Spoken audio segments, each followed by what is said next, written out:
back to Fire Princess Reviews. I'm Fire Princess Lily here to tell you about comics, cartoons, and other awesome nerd stuff. So, today we're talking about West Coast Avengers. Lies. We're talking about Endgame because it came out. I've seen it twice. I got so many thoughts and feelings. Also, it's a spoiler video, so you can't get mad about this shirt, which kind of spoils a little bit of Endgame. Although Secret Wars was a pretty dope thing. Every time it happens. So, yeah, that was certainly a movie.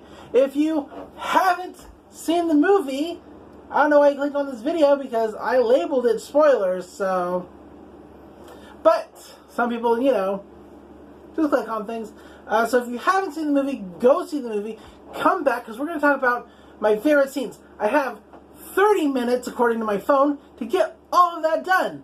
And a movie that's 3 hours long with a lot of really great scenes. So let's just kind of get right into it. What did I like about it? Everything. What didn't I like about it? A couple things that are really more like nitpicks, so it's not a big deal. What did you like? Well, I know why Black Widow dies, and they felt that was like a more powerful thing and better for Nat's character, and why it would have felt weaker if it had been Hawkeye. I just kind of feel like Hawkeye could have been like, hey, give me the Soul Stone, I already lost my family, eat a dick. Right? That's how I thought it was going to go. But, no, you just have to, I guess, kill somebody there. In which case, let's just, throw a Red Skull up the top.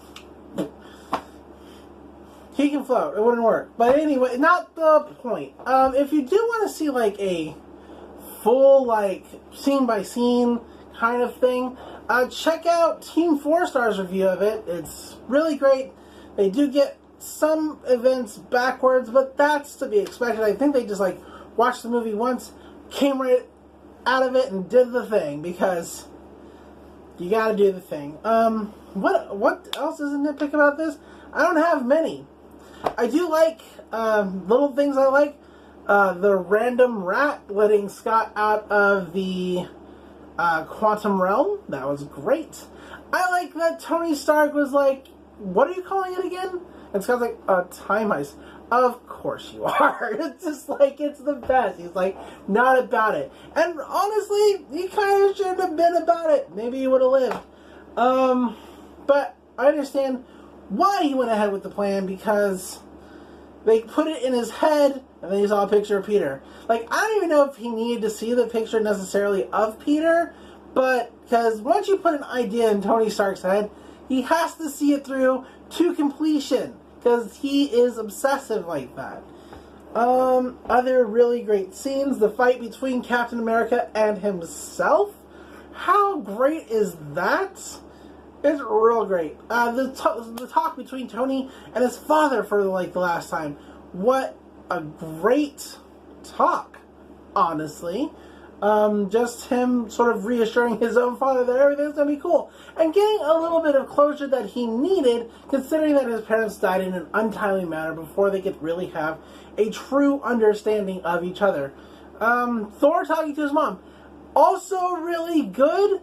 And yeah, guess what? I like broken, rundown Thor. I don't know if that's what we're calling. I like Big Lebowski Thor. That's great. It makes sense. He failed. And he took it totally to heart. Everybody basically took this failure in stopping Thanos to heart, but he took it the hardest because he's Thor, God of Thunder. He's supposed to be on top of this shit, strongest Avenger, whatnot. And he failed. And so, he failed. Half his people were destroyed, and probably another half snaps out of existence, so a quarter of his people survived. And what else is he gonna do? I really have since Infinity War, I've wondered how that snap worked, because it's supposed to be equal in some kind of way, but Groot's the last of his kind. Why did he get dusted? Makes no sense. It's weird. It's really weird. What do they consider? Why didn't Rocket? I don't know. I'm glad Rocket did. I love Rocket. He's really great in this movie the whole time. When he gives Thor a pep talk. Like, he's like, come here, come here. We've all lost people. Can you maybe pull your shit together for just a second and help me get my family back? Can't help your mom. She's dead. Real dead. And the other people are just kind of dead. Let's just get this done. And it still doesn't work. But hey, it's a great scene. The scenes with Tony and Nebula before they're rescued by Captain Marvel. Also really great. Really good bonding. Humanizing Nebula a little more, which is kind of what her character needs. She's really great throughout this movie too, Nebula, for that matter. In some ways, it's just as much her story as anybody else's, because it's her, like, letting go of the past, getting over the abuse that Thanos had inflicted upon her, and literally killing her past. Like, I think it's good. It's definitely 100% Tony's movie, but let's, like, spread that around a little bit. Speaking of Captain Marvel, though, we just kind of switching back and forth. How good is she in this movie? Real good. And they used just the right amount. Some people are claiming, like, oh, look how little they used her, and how bad that must mean she is. Like, I didn't review the Captain Marvel movie because I really liked it, and I didn't want the attention from the people who didn't really like it, because sometimes it turns out when I review a thing that I like, that those certain people don't like, instead of saying, well, I disagree with you, and how you feel about this, and here's my feelings, and that would be totally legitimate. But instead, they like to go, haha, you're fat. You look exactly like we think that a fan of this would look like. Well, eat shit. Come back when you actually want to talk about the topic, and that'd be cool. But I do think they used Carol just the right amount in this movie, like from her entrance to her re-entrance, real great. I like the fact that she's like ready to just go kick Thanos' ass the moment she shows up, because it's totally a Carol thing to do. And I feel like that's another thing about people who don't really enjoy Captain Marvel as a character. They might not actually read her book. I think Brie Larson does a pretty good job of being that character. Even though, like, this was obviously shot before her solo movie and she didn't quite know the character, the Russos gave great direction and really helped her bring that to life. So, if nothing else, this proves exactly how big of fans of comics the Russo brothers are. So, liking it. I like that. Like I said, I like that she was just on board for going, killing Thanos, being done with it. Like, how great is that? And really, you get a good look at how strong she is, because she comes sailing in, pinning Thanos down. Of course, other people do help her in that pin, and he is weakened. I'm not saying like she could just kowtow him to nothingness easily by herself if he has the Infinity Gauntlet. Even though we kind of see later in the movie that, yes, she can stand up to Thanos even when he does have the Infinity Gauntlet, or the Iron Man Infinity. Even when he has all 6 stones, she can still somewhat stand up to him in a way that he has to cheat. Like, I like it. That's how strong she is. And you might be thinking, well, that means what in the world could possibly stand up to her in later movies? I imagine that there will certainly answer that question for us when we get there. But it's great. I like the fact that she also pays the Avengers, the ones that are left, after the snap, a compliment. Because they're like, who are you? Where have you been? Like, she's like, there's a lot of space, and they don't all have superheroes, so that's what I've been doing. That's not her saying, I'm better than you guys, or anything like that. That's her saying, like, look, unfortunately, I'm the only one. I'm it. Other planets don't have you. If they did, I could get around a little more and visit Earth more often. But it's just how it is. I like that Thor goes for the head. It doesn't help him feel any better about what happened, but he still did it, as was everybody's complaint. Yeah, there's a lot I like. There's just so much good about this movie. And what what's amazing about this movie is that it's just that they pulled it off. Like, I know that has been said about Marvel movies in the past, like, wow, I can't believe they pulled it off. From Iron Man to the first Avengers movie to Guardians of the Galaxy. Like, I can't believe they pulled it off. Was kind of like the signature statement for this cinematic universe, is that it's just a surprise that it continues to go so well. Like, nobody thought there would ever be a good comic book movie. We thought we were going to get Blade Trinities forever. Like, nothing against Blade, and if you like those movies, they're just not... The first one's pretty good, but the second and third ones are just not great. The third one is basically they got a bucket of blood, and they continuously just scoop and throw it at the camera, and that's Blade Trinity. So, there you go. And yeah, so it's incredible just how far comic movies have come, and it all really comes together in this movie in the most perfect way. It never feels like it's 3 hours long unless you really have to go to the bathroom. I did. I ducked the first time I watched it, and I ducked out at just the right time, because when I watched it a second time, I realized, oh, I actually didn't miss anything. Take that. There are good places to pee. It's,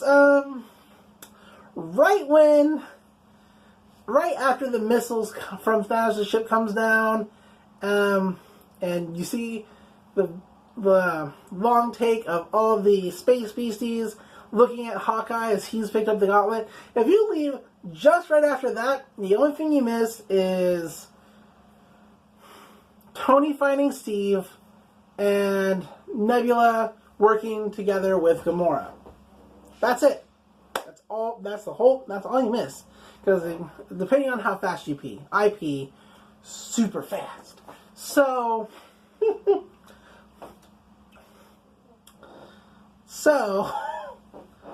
what else did I like about this movie? There's so much to talk about and how good it is.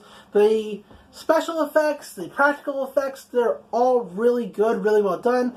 All the costumes are just great. Even Lebowski Thor, when he decides that he's ready to do God of Thunder stuff again, excellent. I like that he doesn't lose the weight. He just works with what he's got. And braids his hair and his beard. It's good.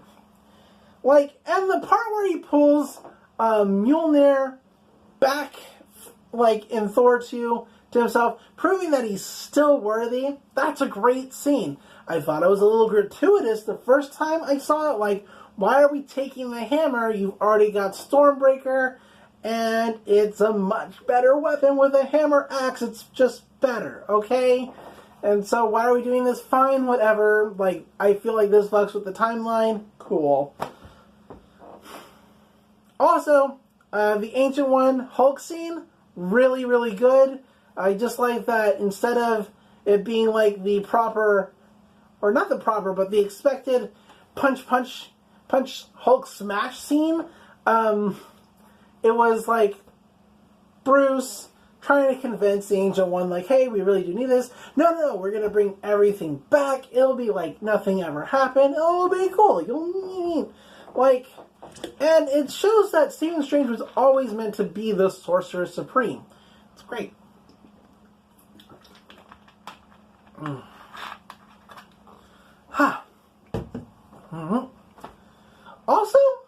Also, they made the Hulk a little fucky, right? They put more Ruffalo in his face because he's Professor Hulk now, and that changed everything about looking at he's real Bara now, right? He a real bear. A fit bear, too, I'm just saying, and when he's got, the scruffle, and, he's got actual, chest and body hair, which is weird, I guess, on the Hulk, but also kind of attractive in a weird way. It's totally messing with my lesbian cred. But, yeah. Yeah, I don't know why they chose to make the Hulk so weirdly attractive, but they certainly did, and it's a little weird, and it's not necessarily a nitpick, but I'm not comfortable with it either. So, yeah, I'm glad that the time heist goes off with almost no complications. Like I mentioned earlier in this video, Black Widow, Natalie, she dies, or Natasha, which I guess, like, whatever. Anyway, Natasha dies on Vormir. Yes. And it's a really good scene. Like I said, I didn't want Clint or Natasha to die. I think Clint should have just been able to, like, eat shit. I already don't have my family. I should get the Soul Stone because I've already lost the most important thing to me. But that's not how it works. So I like that they're not trying to kill each other. They're just trying to, like, be the one to sacrifice themselves. And Natasha just ends up outmaneuvering Clint, making it so that he has to save himself in order to try to save her. And then she kicks off the wall and does the whole thing. Like, it's a good scene. I've seen people claim that it's fridging the character, which is a term in comics when, like, a woman dies in some kind of manner, generally gruesome in some way, that only propels, like, the men's story. But I don't know that that's quite correct for this. Like I said, I would have liked it if she had lived. But I don't think the term fridging is necessarily the right one to use here. I feel like she got to have her moment in, like, a way that was different than necessarily the one I wanted, and I don't think that it cheapened her or made her less of a character, more or less, because her loss was felt predominantly throughout. Yes. Okay. Whew. What? So, Thanos shows up after they undo the snap. Like, Hulk puts on the glove. He's like, it's mostly gamma radiation. I was, like, born for this, right? Of course. Snaps, undoes it. Clint gets a call. And as the second that Clint gets a call from his wife, which good on him for, I guess, paying for the family plan throughout this time. I don't know. Sure. It's a small plot hole, but it's easily overlooked. Let's not trip ourselves up over it.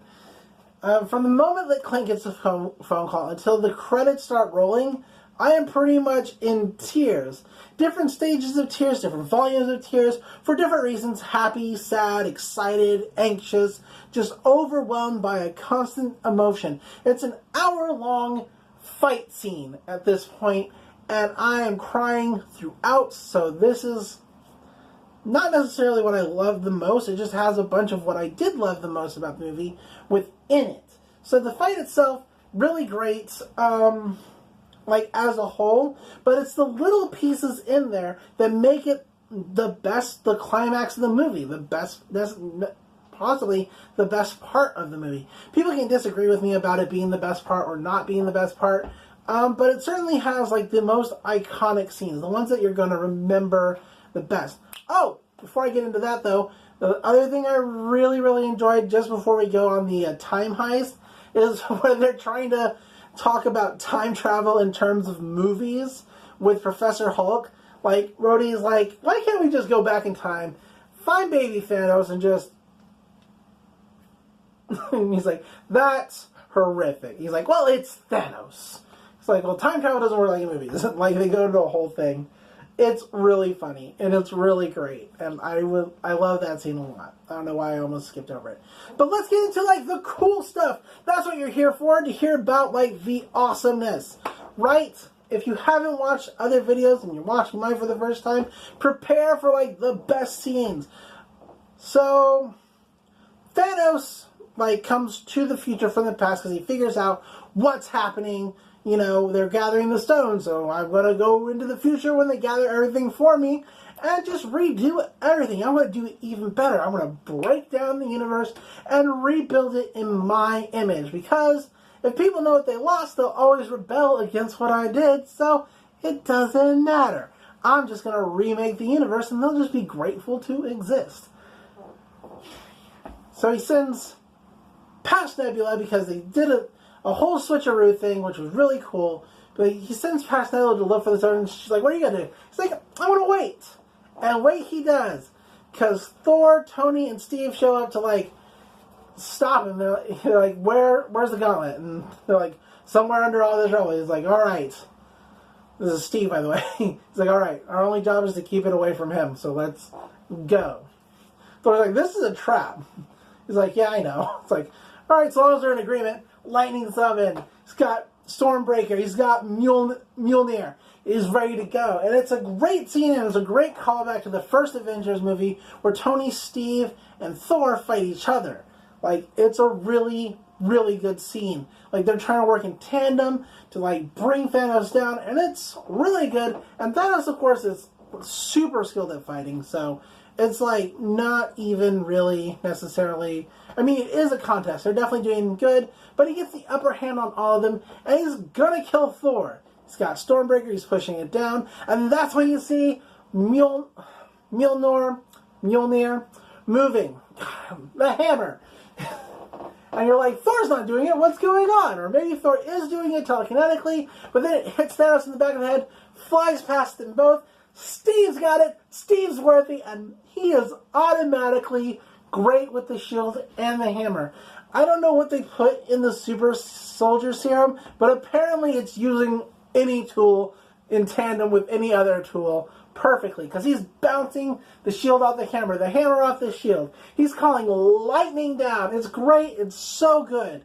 It's like, it's really, really great. It's not necessarily the best scene, but it's way up there.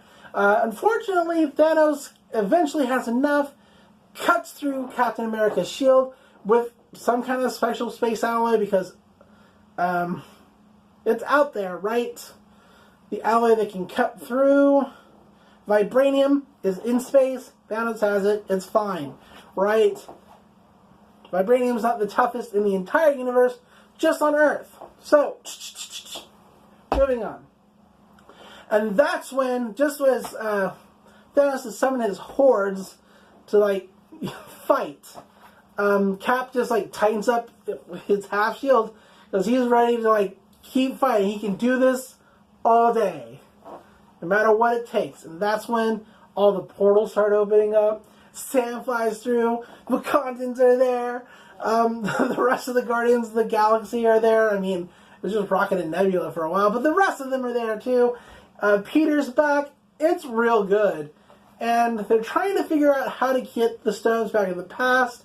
Wasp and Ant-Man are trying to repair the quantum tunnel. They're basically taking the gauntlet all the way through this battle zone, first with Clint, and then with Black Panther, which is another great scene, because when they first meet Clint and Black Panther, Clint tries to introduce himself, and T'Challa's like, I don't care who you are, I'm just going to kick your ass. And this time, T'Challa's like, Clint, give it to me. Like, that's a great scene. That's a good callback. There's so many good little callbacks like that. And then Thanos turns his cannons on the battlefield to save himself from Scarlet Witch, because she is wrecking his shit. And it's amazing and good, and I love it. And that's when Captain Marvel comes streaking down, destroying the Thanos' dreadnought. Just 1, 2, done. Son gets the gauntlet from Peter. There's a great every female hero is here scene, which is super gratuitous. Other people have problems with it. I don't care. It's a great scene. It's just for people like me who would appreciate it. And I'm about it. Like, our first female-led superhero movie from the Marvel MCU happened 1 movie ago. It's about time we got some of these cool girl power scenes. Like, we got one in Infinity War 2, which was also good. I just like this one better. And it's great. Thanos blows up the thing, fights everybody, including Captain Marvel. And when he headbutts her and she doesn't flinch, I squealed. That was good. That was a great scene. Of course, he then takes the Power Stone off the gauntlet, puts it in his other hand, Power Stones her away. That's what I meant by cheating. And then he's like, I'm gonna snap. And that's when Tony tackles Thanos, because Doctor Strange is like, this is it. This is the one. And he uses the nanotechnology to move the stones from the big gauntlet that Thanos is wearing to his own Iron Man suit. Like, so when Thanos snaps to, like, win the fight, he's just snapping. It's like, clang. It was like, and Tony's like, see it? You may be inevitable, but I'm Iron Man. Snap, and then Thanos' army vanishes, and it's really good. That's also when Tony dies. Like, it is really heartbreaking, and this is when, like, the worst of my tears are happening. Because Rhodey says goodbye, Peter says goodbye, and then Pepper says goodbye, because Pepper is there in the rescue armor, and she's like, it's okay. We're going to be fine. You can rest now. Like, I am ready to cry just thinking about it. And then they have a funeral for him, and Happy is there with his daughter, and he's like, "What? You hungry? Want something to eat?" She's like, "Yeah." He's like, "What do you want?" "Cheeseburger." She's like, "Your dad used to like cheeseburgers. I'm gonna get you all the cheeseburgers you want." It's just like, eee. And Captain America puts all the stones back and lives a life with Peggy Carter. That's it. That's the movie. It's really great. Oh, and Sam becomes the new Captain America. Because, yeah, of course, amazing. Which, that's on my shirt. Yeah. And that's my 30-minute, 28-minute review of Endgame. Probably, like, the best Marvel movie and the most amazing because they made 21 movies before this, but they made it all pay off in the most satisfying way. Yeah, that's all I have to say. We're going to talk about West Coast Avengers next time because I don't have another movie that I'm going to be watching between now and then to, like, push it back again. So, yeah. And until then, enjoy comics, enjoy cartoons, and I'll see you in the next video. Bye!